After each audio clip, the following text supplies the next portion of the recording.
volume 0%. Good afternoon, and welcome to Blind Builds with Blind Prime.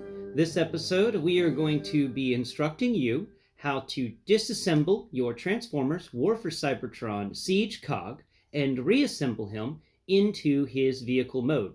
Well, his Cybertronian vehicle mode. So, if you like what you see here, please go below and do all the things everyone else asks you to do. And, well, let's begin. So, got Cog right here in front of you. He's got all of his stuff. We talked about him yesterday in our More Than Meets the Eye episode. If you're curious on my thoughts on the robot mode, please feel free to go check that video out. Okay, so first off, when starting with Cog, and remember, I've misplaced the two identical machine gun style weapons that he came with. So that is a note to be made before we begin. All right, now we begin. So you want to first remove his arms. So remember how in yesterday's video I discussed how the arms were annoying because they didn't have any upwards shoulder tilt?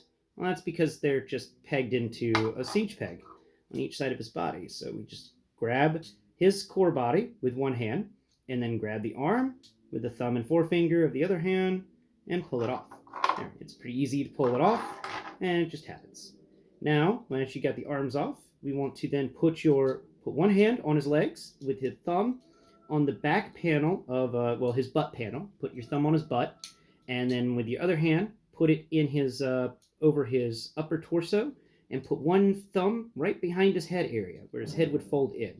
And now you want to kind of shake and move it around a bit, and eventually, this entire front half will just peel off. Just needs to work. A good thing to do for this, it does like to get stuck, is just to wiggle it around and move the two little, the wheels that are on either side of his head. You can move those back and forth a bit and actually kind of just get this guy. He plugs in very easy, but he does not unplug very well. So once you've unplugged him by moving him around, you'll discover on his underside that there's a siege peg that's actually what connects his body together. So to make the first part of his vehicle, fold his head inwards all the way, and before you fold his head inwards, go ahead and turn it around 180 degrees, then fold the head inwards, and you're done. Look at that. That was an easy transformation for the first vehicle, because it comes with two. So this is the Scout vehicle that it comes with, kind of the simplest ATV possible. And now we're left with the legs. Now, since this was the first Weaponizer, it's obvious, like, they weren't sure what they were going to do with it and stuff, and that makes this part, actually, this Weaponizer, one of the easiest to transform. Let me remove the missile from that port. Okay, yeah, that missile from another Transformer.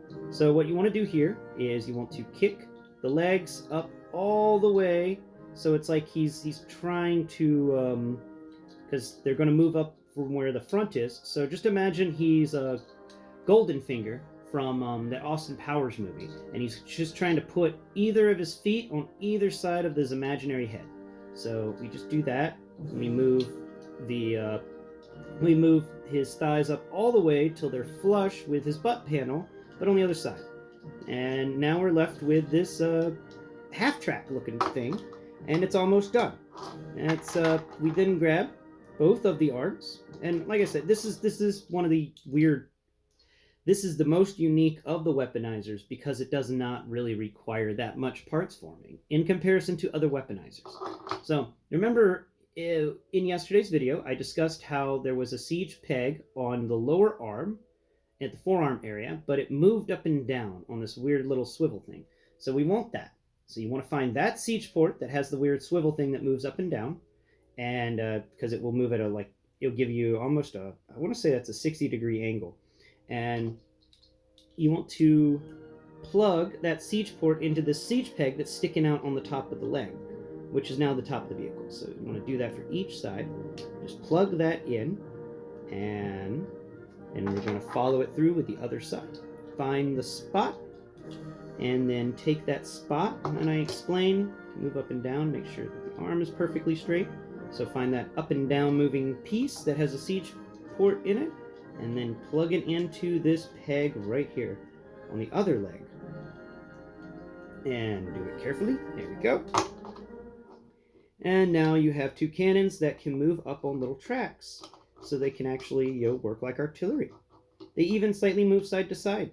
I mean, if there was one of them, they'd have a full 360, but since there's two of them, they get in the way. So they move slightly side to side. And we're just going to take the little missile pod, and we'll take this little vehicle here, the little scout vehicle, and we'll plug the missile pod into the side of it. There we go. And that's it. You get this little scout vehicle, and then you get this half track. It's pretty cool. Now you can combine them together. If you feel on the front of the half track, there's this long rectangular port, or a peg, and if you feel on the back end of the scout car, you can figure out which one's the back end because it's the flattest one of them all. You will find that there is a long rectangular port. So you can actually just plug these two together. And there you go. That is how you disassemble and reassemble Cog into his Cybertronian vehicle form.